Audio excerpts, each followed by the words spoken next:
الشيطان الرجيم فأثابهم الله بما قالوا جنات تجري من تحتها الأنهار خالدين فيها وذلك جزاء المحسنين والذين كفروا وكذبوا بآياتنا أولئك أصحاب الجحيم فأثابهم الله اللہ تبارک و تعالی بدلہ دے گا ان کو قالو جناتن کہا جائے گا جناتن ایسے باغات ہیں تجری من تحت الانہار بہتی ہیں جن کے نیچے نہریں خالدین فیہا اس کے اندر ہمیشہ رہیں گے وذالک جزاء المحسنین یہ نیک لوگوں کا بدلہ ہے والذین کفروا اور جن لوگوں نے کفر اختیار کیا وکذبوا اور انہوں نے جھٹلایا بآیاتنا ہماری آیات کو اولئک اصحاب الجحیم یہی لوگ جہنم والے ہیں۔ پیچھے اللہ تبارک و تعالیٰ نے یہودیوں کا تذکرہ بھی کیا، عیسائیوں کا تذکرہ بھی کیا، پھر اس کے بعد اللہ تبارک و تعالیٰ نے ایمان والوں کا تذکرہ بھی کیا کہ جب ان لوگوں کے سامنے قرآن پاک پڑھا جاتا تھا تو وہ کیسے رو پڑتے تھے، انہوں نے ایمان لائے اللہ پر اور اللہ کے رسول کے اوپر۔ آج کی دو آیات مبارکہ کے اندر اللہ تبارک و تعالیٰ اس کا انجام اور تذکرہ کر رہے ہیں کہ جو اللہ کی بات ماننے والے ہیں اور جو نہیں ماننے والے اس کی سزا کیا ہوگی، اس کا بدلہ کیا ہوگا۔ تو پہلی آیات کے اندر اللہ تبارک و تعالیٰ ان لوگوں کا تذکرہ کر رہے ہیں فَأَصَابَهُمُ اللَّهُ بِمَا قَالُوا جَنَّاتٍ تَجْرِي مِن تَحْتِهَا الْأَنْهَارُ خَالِدِينَ فِيهَا، جو اللہ کی بات کو ماننے والے ہیں، اللہ کے احکام کو ماننے والے ہیں،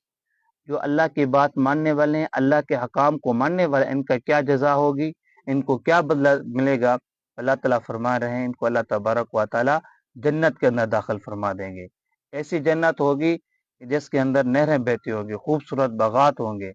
خالدین فیہا اس کے اندر ہمیشہ ہی ہمیشہ رہیں گے۔ جنت کہتے ہیں کہ جس کے اندر سکون ہی سکون ہو، جنت کہتے ہیں جس کے اندر سکون ہی سکون ہو، دکھ نام کی، تکلیف نام کی کوئی چیز بھی نہ ہو۔ جب قیامت کا دن ہوگا، جنت اور جہنم کا فیصلہ ہو جائے گا، تو جنت کے اندر ایک شخص اللہ تبارک و تعالیٰ سے طرف سے پکارے گا کہ اے جنتیو،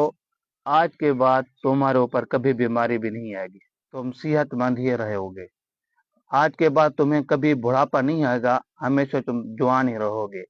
آج کے بعد تمہیں کبھی بھی موت نہیں آئے گی، تم ہمیشہ ہمیشہ زندہ رہو گے۔ جب آج کے بعد تم ہمیشہ صحت والی زندگی اختیار کرو گے، پریشانی مصیبت والی زندگی تمہیں کبھی بھی حاصل نہیں ہوگی۔ ایک سے اللہ تعالیٰ کی طرف سے یہ اعلان کرے گا، جب یہ اعلان ہوگا تو سب جنتی خوش ہو جائیں گے۔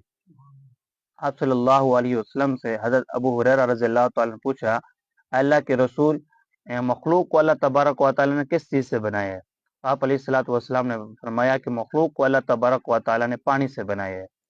تو پھر حضرت ابو ہریرہ نے پوچھا کہ جنت کو اللہ تبارک و تعالیٰ نے کس چیز سے بنایا ہے؟ تو آپ صلی اللہ علیہ وسلم نے فرمایا کہ جنت کو اللہ تبارک و تعالیٰ نے اس چیز سے بنایا ہے کہ اس کی ایک اینٹ سونے کی ہے، ایک اینٹ چاندی کی ہے، اور جو گارا بنایا گیا ہے جس سے اینٹیں ملتی ہیں آپس کے اندر، وہ مشک سے ہے، یعنی مشک جو ہے اس کی خوشبو سے وہ گارا بنا ہوا ہے۔ اور جو نیچے فرش بچھا ہوا ہے وہ یاقوت کے ہیں، موتی کے نیچے فرش بچھے ہوئے ہیں، اور وہاں کے جو رہنے والے ہوں گے وہ خوش قسمت لوگ ہوں گے، اللہ تبارک و تعالیٰ ان لوگوں کو ہمیشہ ہمیشہ جنت کے اندر ہی رکھیں گے۔ تو اللہ تبارک و تعالیٰ فرماتے ہیں وَذَلِكَ جَزَاءُ الْمُحْسِنِينَ، یہ نیکی کرنے والوں کا بدلہ ہے، یعنی جو نیک لوگ ہیں، جو اللہ کے حکام کو ماننے والے ہیں، اللہ کی بات کو ماننے والے ہیں، ان کو اللہ تبارک و تعالیٰ یہ مقام اور مرتبہ عطا فرمائیں گے کہ ان کو جنت کا داخلہ عطا فرمائیں گے۔ اور جو اللہ کی بات نہیں ماننے والے، جو اللہ کے حکم کو انکار کرنے والے ہیں، اللہ کے رسول کی بات نہیں ماننے والے، ان لوگوں کو اللہ کیا بدلہ دے گا؟ والذین کفروا وکذبوا بآیاتنا، جن لوگوں نے کفر اختیار کیا، کفر کو پسند کیا، وکذبوا بآیاتنا، اور انہوں نے ہماری آیات کو جھٹلا دیا، قرآن پاک کو جھٹلا دیا، ہماری جو نشانیاں تھے، جو موعظے تھے، جو احکام تھے، ان کو جھٹلا دیا۔ اولئک اصحاب الجحیم، یہی لوگ جہنم کے اندر جائیں گے، دوزخ کے اندر جائیں گے۔ جہنم کہتے ہیں جس کے اندر سکون ہی نہ ہو، ہمیشہ تکلیف اور پریشانی کے اندر مبتلا ہو، اس کو کہتے ہیں جہنم۔ آپ علیہ الصلوۃ والسلام نے فرمایا کہ جہنم کی جو کم سے کم سزا ہوگی وہ یہ ہوگی کہ جہنمی کو جوتا پہنایا جائے گا، جس کی وجہ سے اس کا سر جو ہے وہ ہانڈیا کی طرح ابلتا ہوگا. جس طرح ہانڈی کے اندر پانی ابلتا ہے نا, اور کم سزا اس کی یہ ہوگی, جہنم کی جوتی پہنے گا جس کی وجہ سے اس کا جو سر ہوگا وہ ابلتا ہوگا. یہ کم سے کم سزا ہے.